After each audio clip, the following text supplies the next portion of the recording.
Uh-huh. I just feel like I've been around the block, ripping up fantasy stock, working around the clock. Look at the view from the top. Researching rookies a lot? No, I just be listening to pods. Yeah, one in particular, I'm just a messenger. Let me just pass on the rock. Browning, brunning, pruning, pronouncing ain't what he's doing. What he's doing is not losing, but infusing you with new things. And there's Dennis the Bennett, yeah. The man is a menace, yeah. Building a dynasty, some of the finest things. Promise you, you won't regret it. Sly as a fox, cultured in pop. Give him his props. Here is a thought, here is a box, and you cannot compare them at all. So don't even try. Careful with the news, but when you use a take, I take up Tony Fire. I mean Dyer, because anyone else is a huge mistake. Whoa, fantasy round table, fantasy round table, yeah. Fantasy round table. Come take a look at the crown, baby. Hey, fantasy round table, fantasy round table, woo. Fantasy round table. Come take a look at the crown, baby. Go. Hello and welcome to another episode of the Fantasy Football Roundtable Podcast. It is Tuesday. We are just about 10 days away now from the NFL draft. Dennis and I are finishing up our pre-draft dynasty rankings, looking at top tight ends today. And Dennis, I got to tell you, storm system rolling through here. We didn't get much precipitation, but for those of us that don't do well with big barometric pressure changes, it has been a fun day. So what you're telling me is that in 2 days, I'm getting a freaking storm. Maybe less than 2 days. I think it's on the backside of Colorado now, but we got raked with wind. I started to get a headache yesterday, but I woke up this morning and I was like, oh yeah, something's coming. Well, my son has a game on Thursday. I just hope that, his game last week got rained out. And so I'm hoping this one doesn't get rained out. Last year, the team had 11 games scheduled, and they only played 7. They had 4 rainouts. So they have a game Thursday and a doubleheader Saturday this week. So I feel like spring between bloom and the amount of wind and pressure changes just always wreaks havoc. I can tell it was, and of course I probably made the ultimate error. It was not really nice on Sunday. It was warm. So I left all the windows open overnight. I woke up and I'm like, maybe it wasn't right too early in the season. Well, we do have a couple of pieces of wide receiver news. The Eagles gave a 3-year extension to Devonta Smith, while the Dolphins have picked up the 5th-year option for Jalen Waddle. I think we expect both those guys probably going to stay with their respective teams. Both those guys are pretty good, even if they're not the number one on their team. What did these moves do for you? Well, I like that. So the Eagles are really big on continuity, and they have a long history of being ahead of the curve. Unlike the Cowboys, who wait till the last minute and then have to overpay, the Eagles get right in there. They get business done. They keep their players that they make a call. This is our guy. A.J. Brown may or may not. He's got a contract. They may decide after this contract's up that they're ready to move on from him. Devonta Smith is a very, very good wide receiver. Is he someone I think could be the wide receiver one? I don't think so. But he could be top 10, top 7 or 8 fairly consistently. Some of the ways I've seen him move his body, it's quite amazing. So he's a phenomenal guy. Jalen Waddle, again, very productive, great system. I'm still kind of figuring out and trying to get a feel for how are they sort of managing their cap space? Because they've got some elite options, and then, they're kind of a heroes and zeros approach in Miami. Whereas in Philly, they're like, look, if we wait a year, we may end up paying this guy $5 million a year more. Let's get the deal done now. And, everybody's happy. Miami, they've still got some growing to do. I know Mike McDaniel's still coaching darling. He likes to put up points. He's got an explosive offense. I think that Waddle falling off a bit last year in fantasy production gives a little bit of pause, and it'll be interesting to see what Miami does with the draft. You know, we're talking about tight ends, and you know, I when we talk about Brock Bowers, you know, I listed teams that I might love for him to land in, as opposed to teams that I might hate for him. We'll see where Miami lands in that list. Watch him go to like Atlanta. It's finally free Kyle Pitts. You're like, oh, damn. Well, we are talking about the tight ends. We're going to look at our top 25 before we get the draft. So, Dennis, why don't you kick it off and give us 25 to 16? All right. So this is another group of people that, we have a lot of the same people in a different order. At 25, let me make sure. All right. I've got Noah Fant. Fant's an athletic tight end out of Tight End University. Has consistently had to share time. This year, we're looking at a new NFL offensive coordinator. Came from the high-flying Washington Huskies under Kalen DeBoer. Something Grubbs. Forget his first name. I think it's Ryan Grubb. Ryan Grubb is his name. Is now the offensive coordinator under a defensive-minded head coach. And it's kind of a match made in heaven. You got a head coach who's likely to let you do your thing. But there's so many wide receivers there. Looking at what Grubb did at Washington, their tight end was actually was third on the team in receptions with 42. So he will use the tight end. He had Michael Penix with Roma Dunze and Jalen Polk.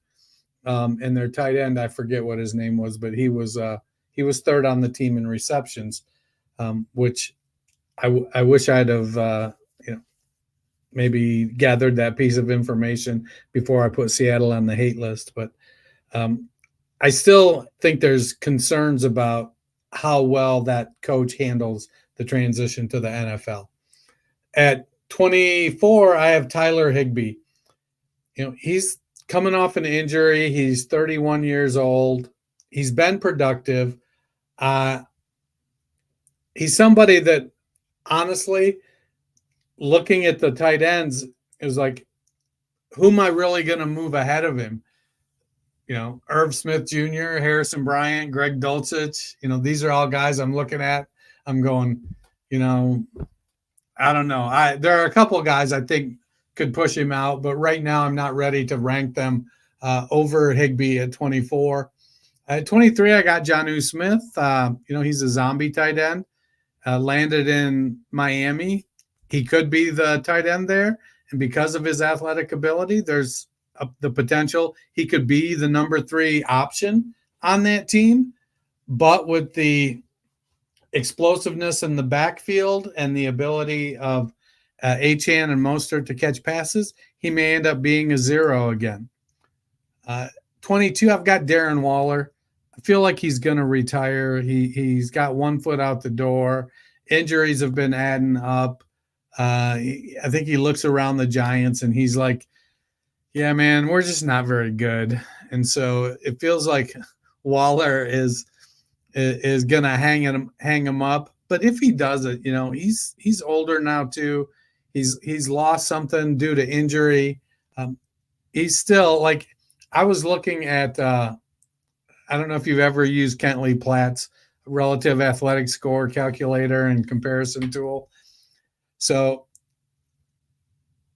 Johnny Wilson is a wide receiver out of Florida. I'm going off on a tangent here, folks. 6'6 plus, 240 pounds, wide receiver. Grades out terrible as a wide receiver. He's athletic for a guy that's 6'6", 240, but as a wide receiver, not great. But when you compare him as a tight end to Darren Waller, he's very, very favorable. And, it took Waller all of 3 or 4 seasons to become a proficient tight end in the NFL. And when he did, he was very, very good. Wilson is somebody I think ends up, on taxi squads and dynasty drafts. But the hope is he can, follow that Waller path, be willing to, because Waller had to be, it wasn't like he came into the league and said, I'm going to be a tight end. It's like he failed at wide receiver, and they're like, you're kind of big. What if we did this? And so he did that. So 22, I got Darren Waller. 21, I got Isaiah Likely. I know he's buried behind Mark Andrews, but when they run 2 tight end sets, Isaiah Likely can get him and Charlie Kolar split, but Kolar is more in line. Likely feels like the successor to Mark Andrews. And I know Andrews is 28 now. He's had some injuries. I just like when I'm looking at low end tight end twos, I want to grab somebody with upside, and Isaiah Likely provides that. At 20, I got Chigo Okonkwo. We've seen flashes. It'll be interesting to see what happens with Will Levis at quarterback and Brian Callahan at head coach. Will they use Okonkwo in any sort of featured role? They brought in Calvin Ridley. They've got DeAndre Hopkins. They've got Tony Pollard and Tyjae Spears. So the opportunity is going to be there for Okonkwo to carve out a consistent role. Will anything come out of it? Will it be better than tight end 20? We'll see. In 19, I got Hunter Henry. I think Henry's, it's like they don't have a whole heck of a lot up there in New England, and it looks like they're in the process of weeding out one of their wide receivers. That was pretty well spent anyways. You got Juju Smith-Schuster flashing his junk on Instagram, that I think I read that and I thought, oh, that's Vontaze Burfict's fault. At 18, I've got Cade Otton. Tampa does scare me a little bit, losing Dave Canales. But Mike Evans is older, Chris Godwin. We don't know how long he's going to be around. Otton has performed well. He seems to have established himself as the tight end in Tampa Bay. I like his ability. He's not super athletic, but he's consistent. At 17, I have Michael Mayer. I think Mayer is, he's a traditional two-way tight end, got good size, runs decent routes. I think he could be very productive. And at 16, I've got Luke Musgrave. I want to have Musgrave higher. I just couldn't figure out who to move down. Musgrave flashed well, but then Tucker Kraft came in and he played well also. So is there going to be a split? Will they cannibalize each other? Will one of them establish themselves as the move tight end that catches passes and the other one ends up being the blocking tight end? If that happens, it's more likely Kraft is the blocker. But I like Luke Musgrave, considering a trade, having him included in a trade right now. So I got Musgrave at 16. Yeah, we do have a lot of the same kind of just different orders. For me at 25, I have Dawson Knox. I know he's just outside for you. I moved him up a little bit. This isn't a referendum on Dalton Kincaid, but more on the fact they don't have wide receivers. So now we've talked about, does that open up a little more to tight end? We've seen them use both these guys. We've seen Knox be a good contributor. 24, I have Noah Fant. He's a guy I would have liked to have bumped up. And had he gone someplace else in free agency, I probably would have. He was a guy I was excited to see if he could land someplace. Could he have gone to Carolina where they have no tight end and they have a young quarterback and he could be a good receiver for them? Could he have gone to Washington where also but they end up doing Ertz there?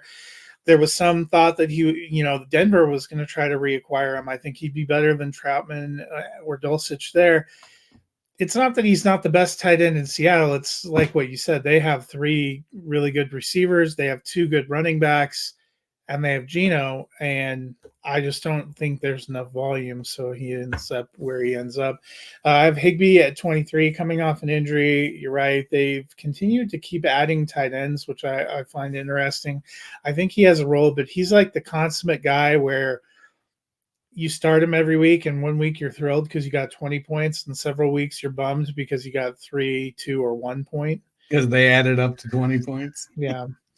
I have Jonnu Smith at 22. I think the fact that they made a move and spent a little money getting a tight end, I kind of like a little bit of the potential there. Clearly not going to impact the wide receivers, and they are a run-first team. But as we mentioned, Miami doesn't have a lot beyond their top 2 guys in the passing game, and we've seen Smith just continuously produce in different places.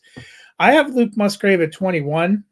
Could be too low, or it could end up being too high depending on what happens with Tucker Kraft, because I, like you, don't really know what to make of him. I also, Green Bay has a young offense that's still developing and finding itself. Could they be in for a touch of regression after the Cinderella way that they ended last season? They will have a harder schedule, obviously, and people will see them coming, unlike last year where we thought they were going to bottom out.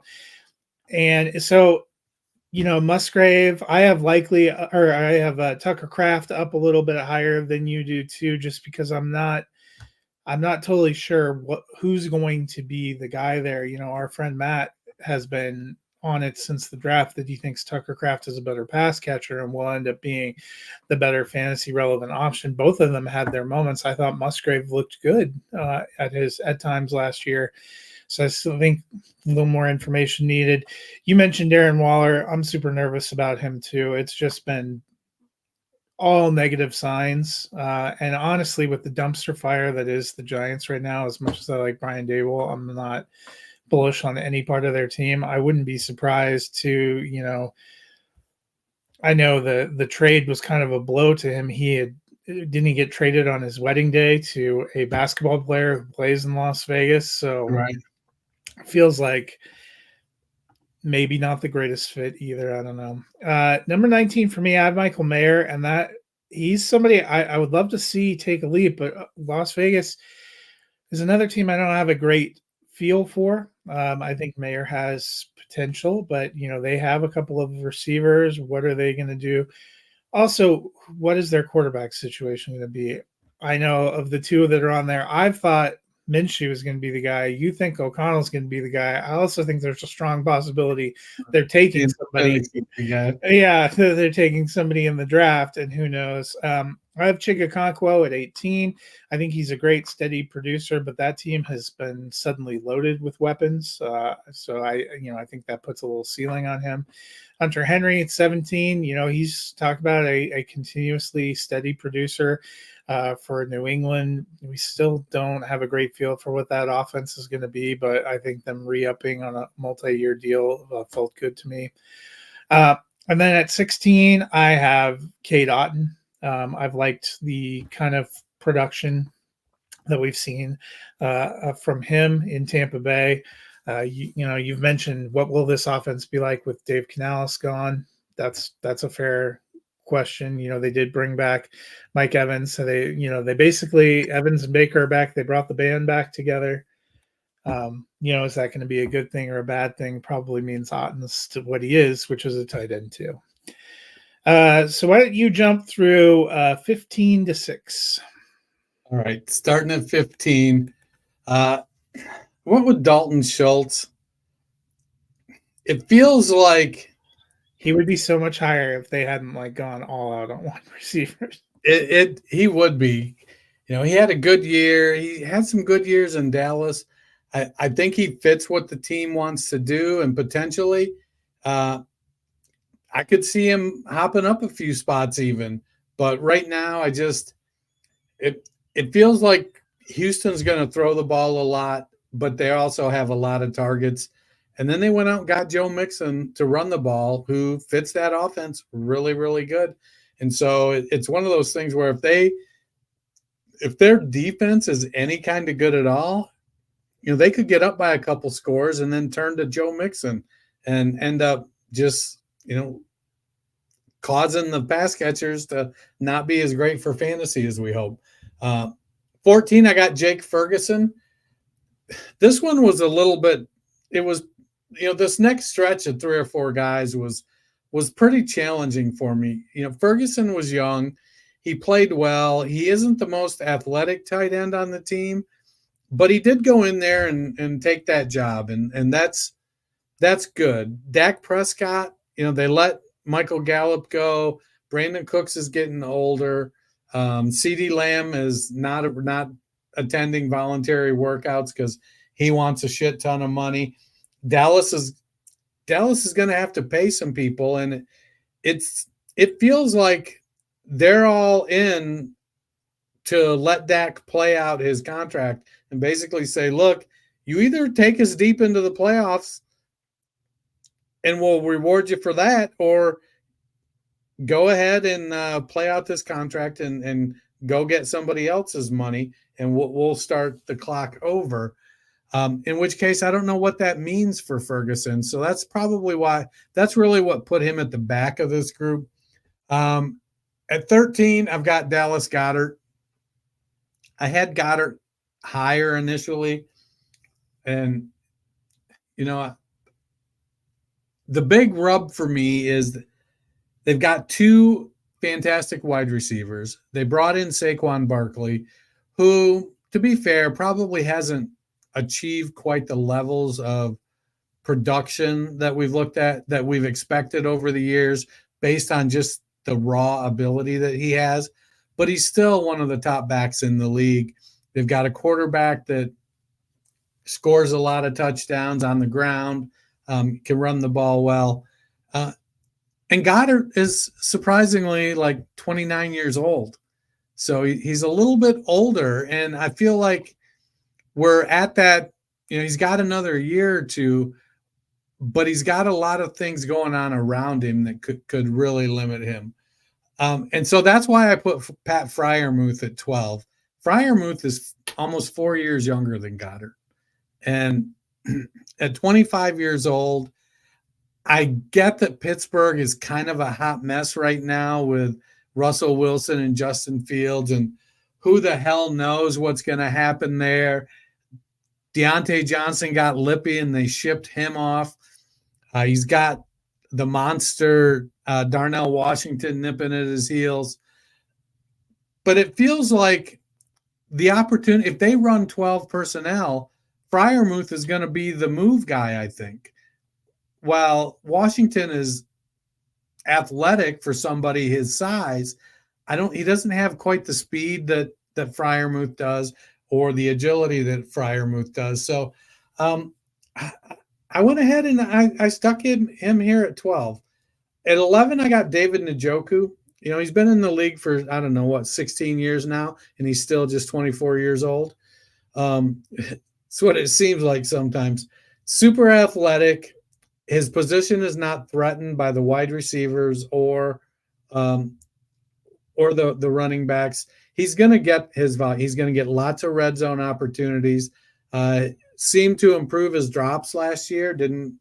The perception on my end as a Browns fan was he didn't drop the ball as much. We'll see. Can Deshaun Watson get back closer to the type of quarterback he was in Houston in the early years? But I like Njoku's on the field. He's going to get opportunities. At 10, I went with Cole Kmet.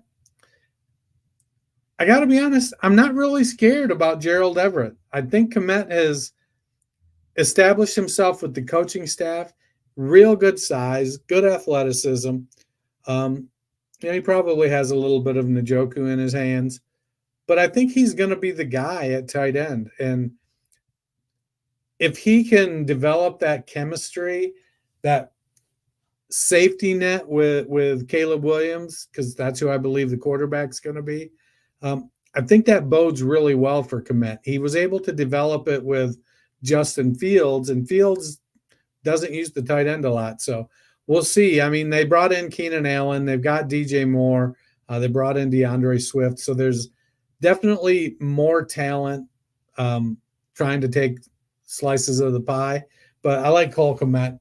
At 9, I got George Kittle. it feels like when you talk about George Kittle, he's like this top 3 or 4 tight end, but he's 31 years old. He'd rather hit people than catch the ball, it seems. I think he's already plotting out his entrance to the WWE.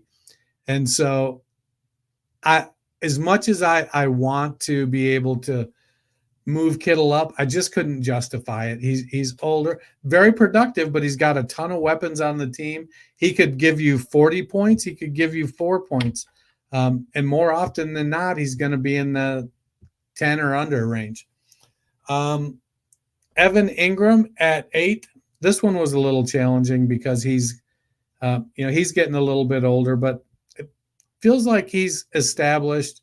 They didn't bring Calvin Ridley back. They were a little stingy with the money, and so they weren't able to bring Ridley back. I think Ingram is established in his role in Jacksonville. I think he was tight end 4 last year. So he's got a role. He's gets volume, and that's what we're doing in fantasy. We're chasing volume. At 7, I got TJ Hawkinson, probably a top 3 or 4 talent, but I just don't know what's going on that they have probably the scariest quarterback situation of any of these tight ends. I mean, I think Minnesota's quarterback situation is worse than Pittsburgh's, but I like Hawkinson. They don't have much of a running game. They did bring in Aaron Jones, but the show there is really Jefferson, Addison, and Hawkinson.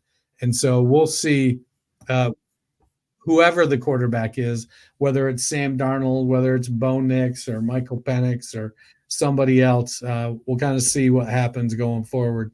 But I like Hawkinson's skill and ability, and at 25, 26 years old, I got him sitting here at number 7. Number 6, I got Mark Andrews. He just keeps producing. He's 29 or 30 years old now, and they don't pass a lot, but the passing game in Baltimore still runs through Mark Andrews. How dare you, sir? He is 28. Is he? Yeah. So the passing, even better. The passing game in Baltimore runs through Mark Andrews. He's going to be at the top of the target list, and he's very productive. Gets in the red zone, gets in the end zone, breaks off big plays. I love Mark Andrews. Njoku's not that much younger than him. Njoku's 27. Yeah. He and Mark Andrews are less than a year apart, it looked like, on birthdays. So. They've got like 32 years of combined experience between them. That's true. I'm a little bit like you. From tight end 10 to 15, I knew these guys are in this range, but you probably could, I may end up tweaking this some as we go on. It's probably a little bit of a matter of personal preference. And then I think you and I have the same top 9 guys, but in slightly different order. That felt like kind of a tier break to me too. So I have Dalton Schultz at 15, just like you. I originally, after he re-signed there, kind of bumped him up to low end tight end 1. And then after they made the Diggs trade, I bumped all of Houston's receivers and their tight end down a few spots, not because I don't think they're good, but because there's so dang many of them. And you mentioned Joe Mixon to run the heck out of the ball. Mixon also a pretty fair receiver out of the backfield, so has to be accounted for as well. I have Cole Kmet at 14. He's got talent. He's in a decent situation, but he went from being kind of a prime option on a team that didn't have that many receiving weapons to potentially being Noah Fant in Chicago. They went and got Keenan Allen. They have DJ Moore. Everything seems to indicate they're going to make a play for a receiver high on the draft. And if it ends up being Rome Odunze, they also have DeAndre Swift back there, and you have a rookie quarterback. To me, there's only so many passes that can go around. And it also makes me a touch nervous that the Bears went ahead and signed Gerald Everett to be their tight end too. That's not what you said about Darnell Washington, like a blocker. Right. That's, not saying he's complete competition for targets because this is still the same team that signed Robert Tonyan, and I bet you forgot he was with the Bears last year. But I don't know. It was enough for me to drop him down a little bit. I have Freiermuth at 13. You make a lot of good points. Every part of me wants to put him back up in the top 12. And then I remember that I don't know what Pittsburgh is doing. And they also brought in Arthur Smith. And I remember what it was like consistently having hope that Kyle Pitts was going to get targets and seeing him occasionally get targets. There's a lot of rumors flying fast and furious now that Pittsburgh might be a leading contender to trade for Brandon Ayuk. And let me tell you, if that happens, I'm doxing both Pickens and Freiermuth some more, because if there's one thing that we've seen from Smith's tenure, he usually has eyes for one passing game target. Even when he was in Tennessee, AJ Brown usually did really well, but ancillary passing targets and even the tight ends, we kept saying Jonnu Smith, I hope he goes somewhere where they might actually use him all the time. It's never happened, but it makes me nervous. I have Goddard at 12. I agree with you there. There's some questions. I just, he seems to fit there and he seems to have a solid role. Njoku I have at 11. You don't seem as worried about their continuing to add wide receivers. There's a lot of people that think they're going to draft another receiver too, which I find interesting. I also have a little bit of wonder, we haven't traditionally seen Deshaun Watson prop up tight ends a lot.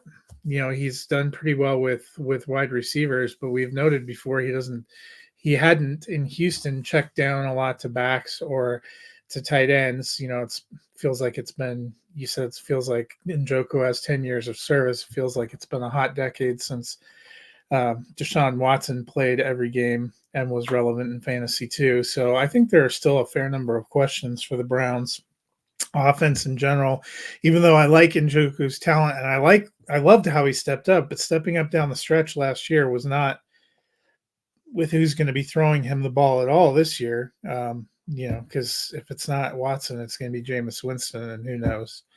I have Ferguson at 10, Jake Ferguson. I think you make some good points about that, but it just feels like whoever is the starting tight end for the Dallas Cowboys has been fantasy relevant for decades, going back to Jay Novacek. And, when Jason Witten left, it was like, oh, the Cowboys have no tight end, and all of a sudden Dalton Schultz just comes up. If they just know how to scout the position. Dalton Schultz left, and it's like, oh, they're back to having nothing. And Jake Ferguson rolled in there like he was born into the job. And if we're talking about like a 2 to 3 year window, he should be entering year 3 of his rookie deal. So I got him there. 9, like you, have George Kittle. It feels like based on talent, you want to put him higher, but there are a couple of things that have me with him a little bit lower in this group, even though I think he's in that upper tier group. It's, we know he's missed time, and that's a consistent concern. And San Francisco has too many good weapons, which is an embarrassment of riches for the NFL.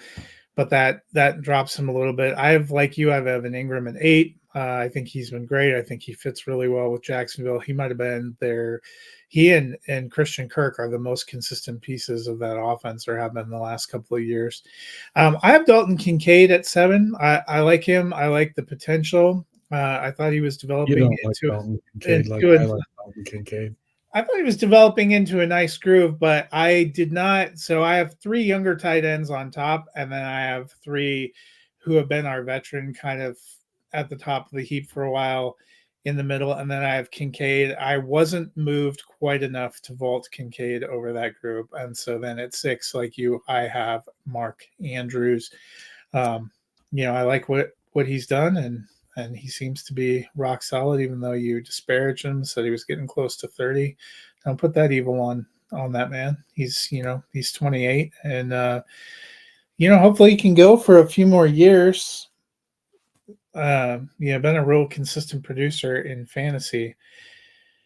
But I mean, I get some of these tight ends. I always think Travis Kelce must be getting close to 40, and I think he's younger right He's now than 33. Gronk. Yeah, so not that old. Why don't you give your top 5? Well, speaking of Travis Kelce, I have Kelce at 5, and it's based on age. I know tight end position age doesn't matter quite as much, but he is 33. We did see a nice little stretch last year where he Much wasn't like his girlfriend is 34.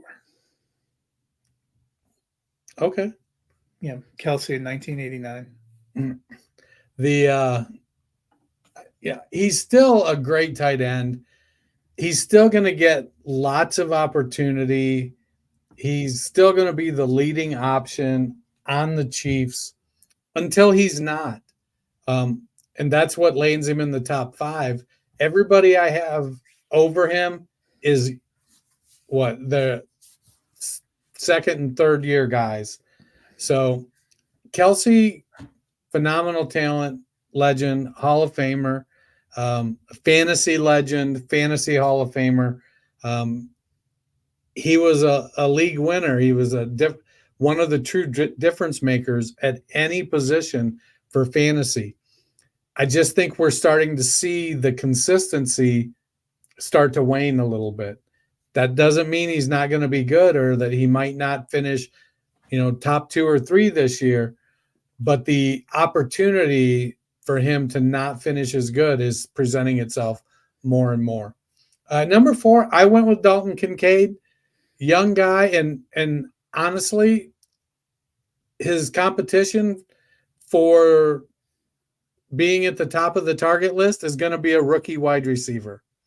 And unless Buffalo trades way up, the rookie wide receiver they're drafting is probably going to be, Brian Thomas or Xavier Worthy or, one of those guys that are in at least tier 2 and possibly tier 3.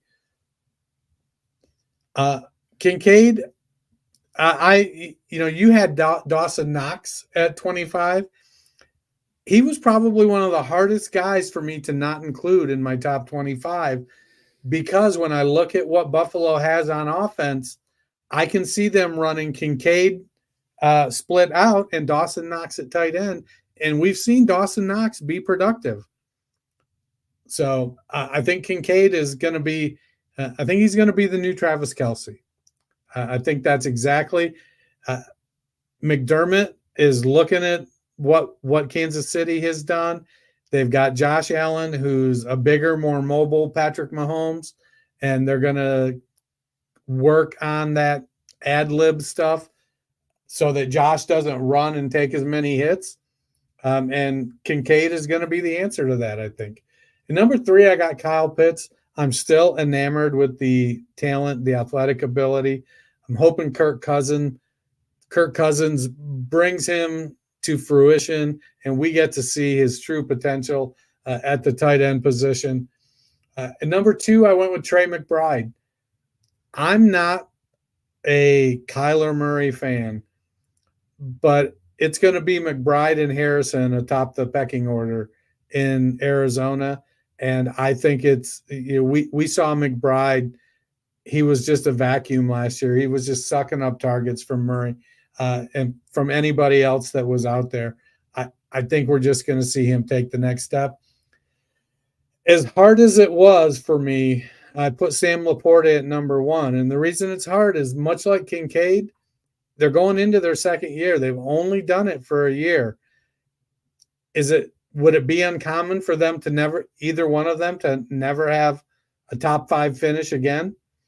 Not that Kincaid did last year, but, they could both end up being in that, dreaded 6 to 20 range for the rest of their careers.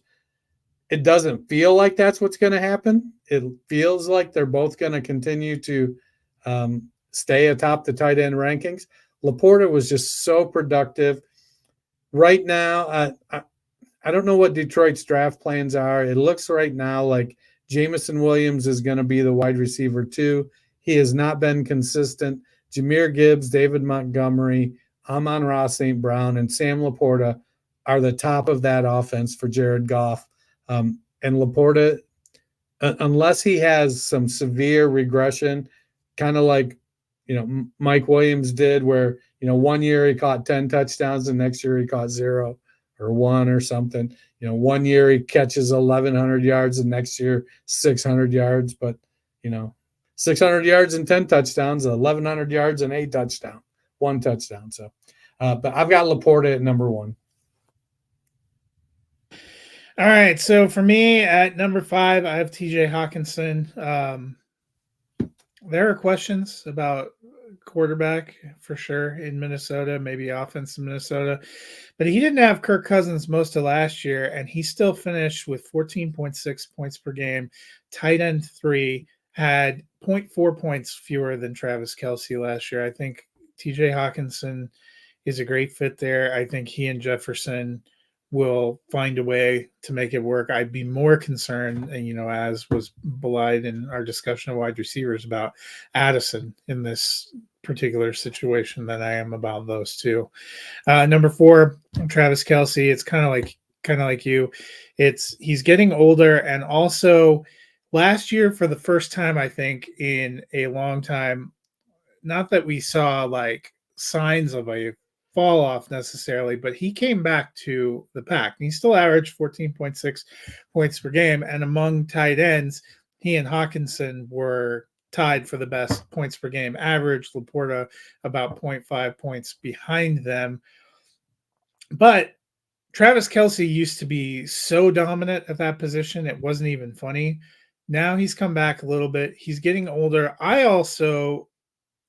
don't think you can discount the possibility that this will be his last year. I wouldn't have been shocked if he retired after this last season when his brother retired. I think there were some thoughts and some rumblings to the point that he actually had to come out and say he's decided to return for another year. I think he has a lot of fun stuff going off the field. His brother is going to be in the booth. They have that podcast, which is actually pretty fun. He's got a personal life, which he seems to be very much enjoying. And, he's accomplished just about everything you can accomplish. He's, when you think of the greatest tight ends of all time, the guys that have done the most receiving at that position, his name is always coming up at the top of the list. He has 2 Super Bowl titles. Those are things you have to consider. Like, I would strongly consider this offseason, if I got a good deal and could get a haul, trying to move Travis Kelce. And, he can still be a difference maker in games, but you might be wanting to set yourself up. Now, if you're like have a strong veteran team and you're playing for a title, you're holding on. But if your team's like maybe a playoff contender, but maybe not incredible, I'm moving him and trying to maximize value, because you don't know what's going to happen.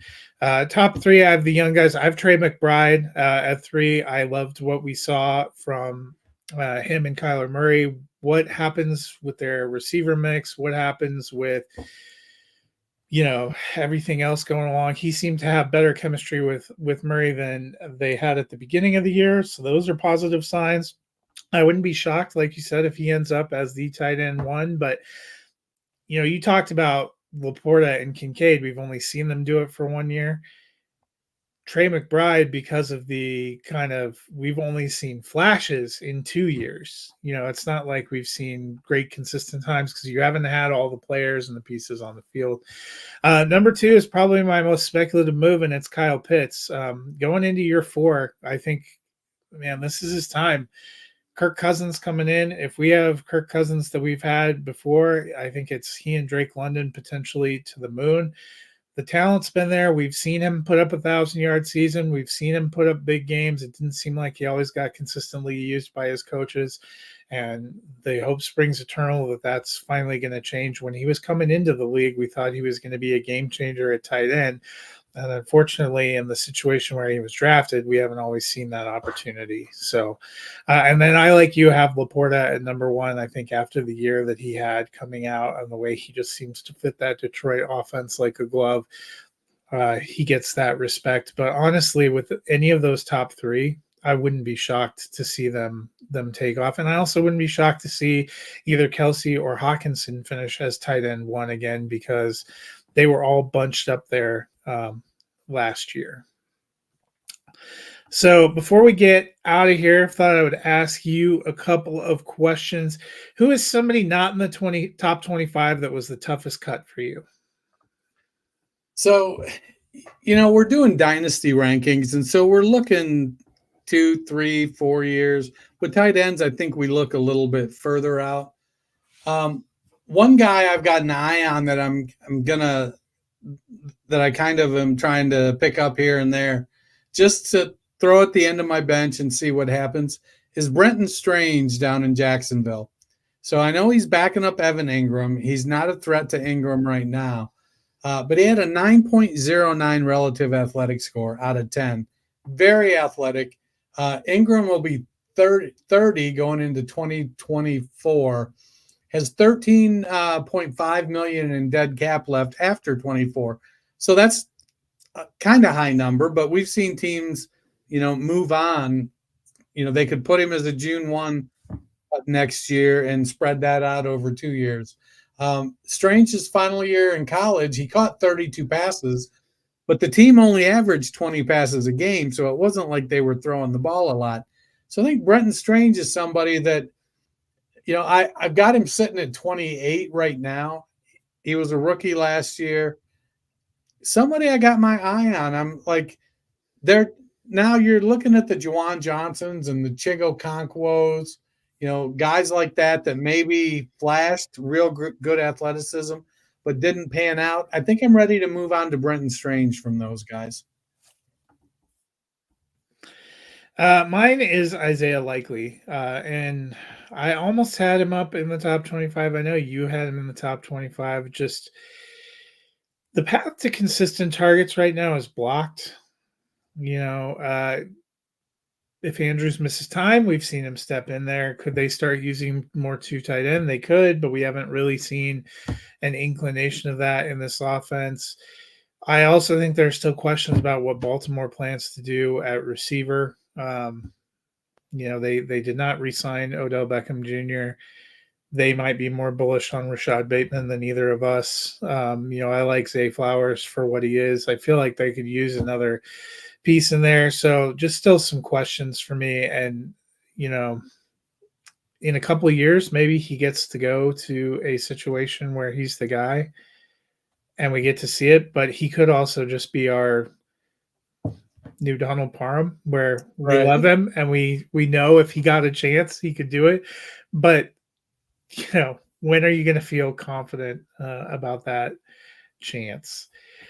Who is somebody in the 15 to 25 range who you think, if conditions broke right, could make the big leap? So I've got a couple guys that I like in they're second, third year guys. They need to get consistent opportunity. Michael Mayer, Luke Musgrave, Jake Ferguson. I'm good on any one of those guys, betting on them. I think right now, Ferguson is the one who's closest to the top 15, top 10. And so if I were going to bet, I would probably bet on him. But I like what we saw out of Musgrave. He's probably going to be the cheapest one. I think Mayer is, because he wasn't, there were a lot of things going on last year in Las Vegas, and I don't think Mayer really made a lot of noise, but he's a good tight end. For a long time, he was considered the top tight end in the class. And then you had guys like Kincaid and Laporta who just out-athleticed him and ended up in better spots, basically, where they had an easier path to relevance. But Michael Mayer is a guy. If I think Ferguson's the one I think may get there, has the chance to get there the quickest because he's the closest in my rankings. Mayer is probably the one I think could have the most consistent amount of time up in the top 12. Yeah, Mayer was going to be the one that I went for too. Just, we knew it was a good tight end class last year, and we've seen Laporta and Kincaid, when given the opportunity, exploded.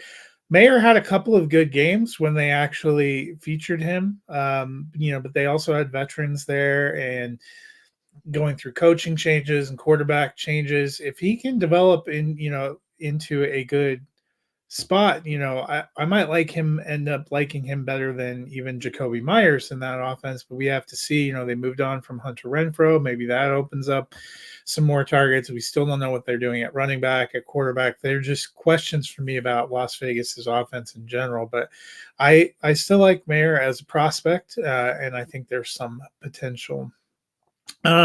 Conversely, who is someone in the top 12 that has you the most nervous?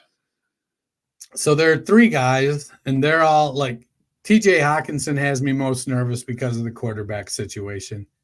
But Laporta and Dalton Kincaid, I'm nervous because they were rookies and, they don't have the track record.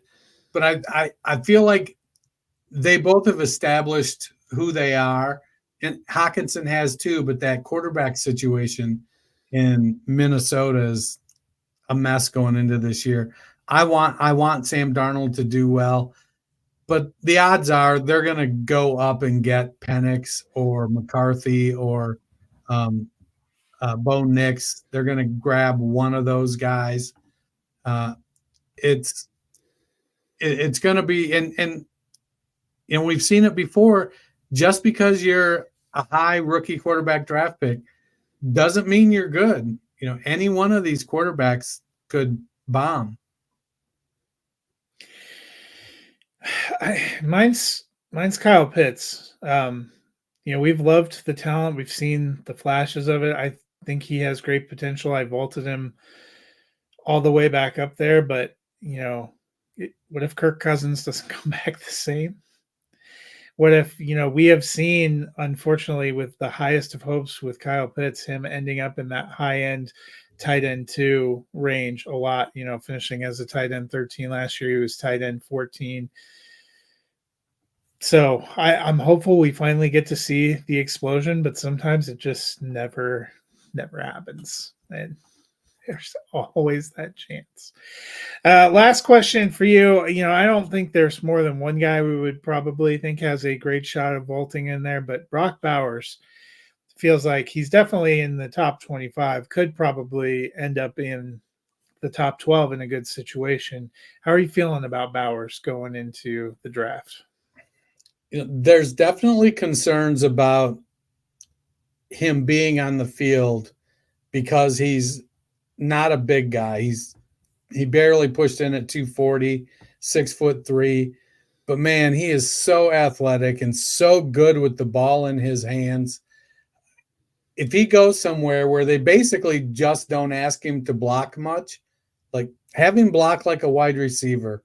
No, he doesn't have the speed like a wide receiver. He didn't test. You look at the tape, though, you see him running away from people. I'd love to see him go to Miami. When I think about like the type of plays that we've seen teams do with Jonnu Smith, the end arounds and some of the pass plays, that's Brock Bowers. That's what Georgia did with him. They would run those short crossers and open him up. They'd run those jet sweeps with him. It seems like it may be a match made in heaven. The Giants with Darren Waller likely to retire, they're a tough call because they don't have much at wide receiver. So he could step right in New York and be the top dog. Unfortunately, he'd have Daniel Jones throwing him the ball, but he'd still be the number one target. Cincinnati and Carolina both present, I think, good options. So those are some of the teams that I like. In Carolina, he potentially could go and become the number one there, even with Deontay Johnson. Unless Carolina signs Johnson to an extension. Teams that I hate, I put Seattle on the list, and part of I'm nervous about their offensive coordinator stepping up in class. But he did use the tight end and a decent amount in college. And so if he landed in Seattle, well, it'd be terrible for Noah Fant. It may end up actually working out for him because he's coming from he'd be going to a team where the offensive coordinator used the tight end in college, and the head coach, while a defensive guy, got to see a team use the tight end very, very heavily. the Chargers would be a good spot. They don't have much at tight end anymore. They don't have much at wide receiver. So, while I'm not big on Harbaugh as a coach, the opportunity would be there. And New Orleans, as much as I dislike, actually, these are teams I hate, not like. So the Chargers, because I don't know what, while Bowers would have the chance to be the guy, I just don't know what it feels like. A very run heavy offense. But you saw what Roman did with Mark Andrews in Baltimore. Maybe it's a run heavy offense that runs through the tight end and the passing game. It could, look at what his brother did. So New Orleans, if he got drafted by New Orleans, they need a tight end. I don't know if Juwan Johnson is ever going to flourish. Foster Moreau is probably a backup quality tight end. I do still have Taysom Hill. I looked, you're right. And he's a lot older than I thought. I think he was an old rookie. He was a rookie. He came in because he did his mission. But Dennis Allen feels like a lame duck coach. So whoever the offensive coordinator is there, and let's be fair, Brock Bowers' skill set, it's going to take a special kind of coach to get the most out of him. We saw that in Atlanta with Kyle Pitts. As much as, we banged our head against the wall the way Arthur Smith used him, it was, he just couldn't get anything out of the talent on a consistent basis. So hopefully Bowers goes, I'd love to see Bowers in Miami.